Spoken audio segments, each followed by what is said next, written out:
अहमदाबाद से शामलाजी और नाथ द्वारा की सड़क यात्रा गुजरात और राजस्थान को जोड़ने वाला एक प्रमुख धार्मिक मार्ग है।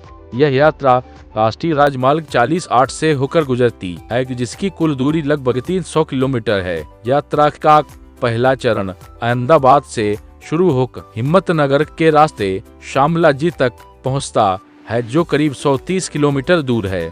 शामलाजी में मेश्व नदी के तट पर स्थित भगवान विष्णु का प्राचीन मंदिर दर्शन के लिए अत्यंत प्रसिद्ध है।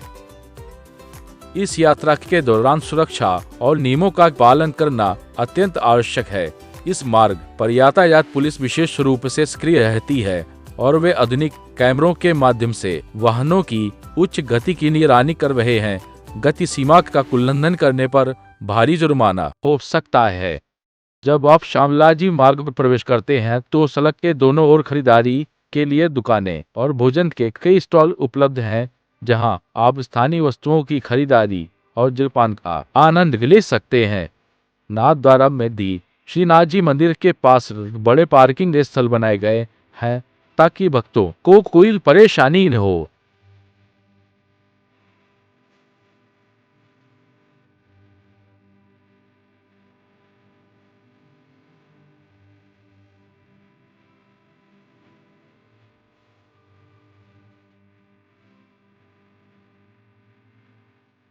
यहाँ भगवान विष्णु का प्राचीन मंदिर है, जिसका मुख्य प्रवेश द्वार अत्यंत भव्य है। मंदिर परिसर की सुंदरता और धार्मिक महत्व को बढ़ाते हुए मुख्य मंदिर के दोनों ओर श्री गिरधारी लाल जी त्रिलोकनाथ विष्णु और माता महालक्ष्मी के छोटे छोटे मंदिर स्थित हैं। इसके समीप ही मेश्व नदी की ओर जाने वाले मार्ग पर भगवान गणेश का एक प्राचीन मंदिर भी है।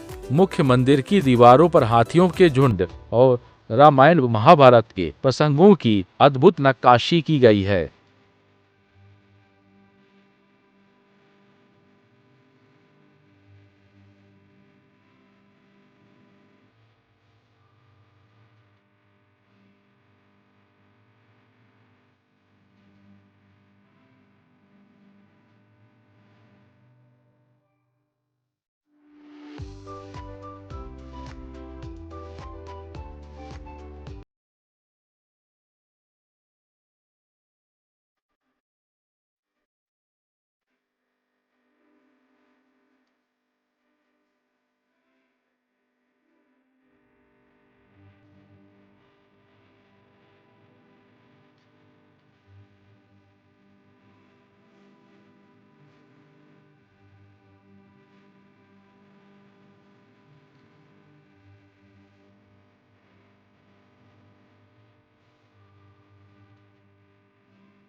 स्थापत्य कला की दृष्टि से यह मंदिर चालुक्य शैली का एक उत्कृष्ट नमूना है।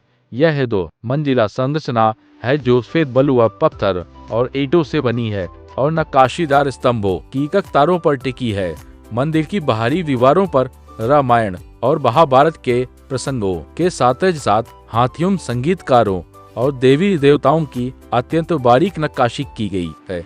मंदिर के शिखर की ऊंचाई लगभग 320 फीट है, जिस पर हमेशा सफेद रेशमी ध्वजा फहराती रहती है, जिसके कारण इसे धौली ध्वजा वाला भी कहा जाता है। पौराणिक कथाओं के अनुसार इस मंदिर का निर्माण स्वयं देवशिल्पी विश्वकर्मा ने केवल एक रात में किया था। मंदिर के पास ही खुदाई में मिले बौद्ध स्तूप और अन्य अवशेष इसके ऐतिहासिक और पुरातात्विक महत्व को और भी बढ़ाते हैं। शामलाजी मंदिर के आसपास का परिसर अत्यंत विशाल है, जहां घूमने और शांति का अनुभव करने के लिए कई स्थान उपलब्ध हैं। मंदिर के चारों ओर फैली प्राकृतिक सुंदरता और आध्यात्मिक वातावरण मन को मोह लेता है। यहाँ भगवान की प्रार्थना करना और उनकी उपस्थिति को महसूस करना एक दिव्य आशीर्वाद की तरह लगता है, जो मन को असीम शांति प्रदान करता है। इसके साथ ही अरावली की पहाड़ियों के बीच यहाँ का मौसम बहुत ही सुहावना और स्फूर्तिदायक रहता है। ठंडी हवाएं और मंदिर की पवित्रता मिलकर एक ऐसा अनुभव देती है जिसे यात्री हमेशा के लिए अपनी यादों में संजो लेते हैं।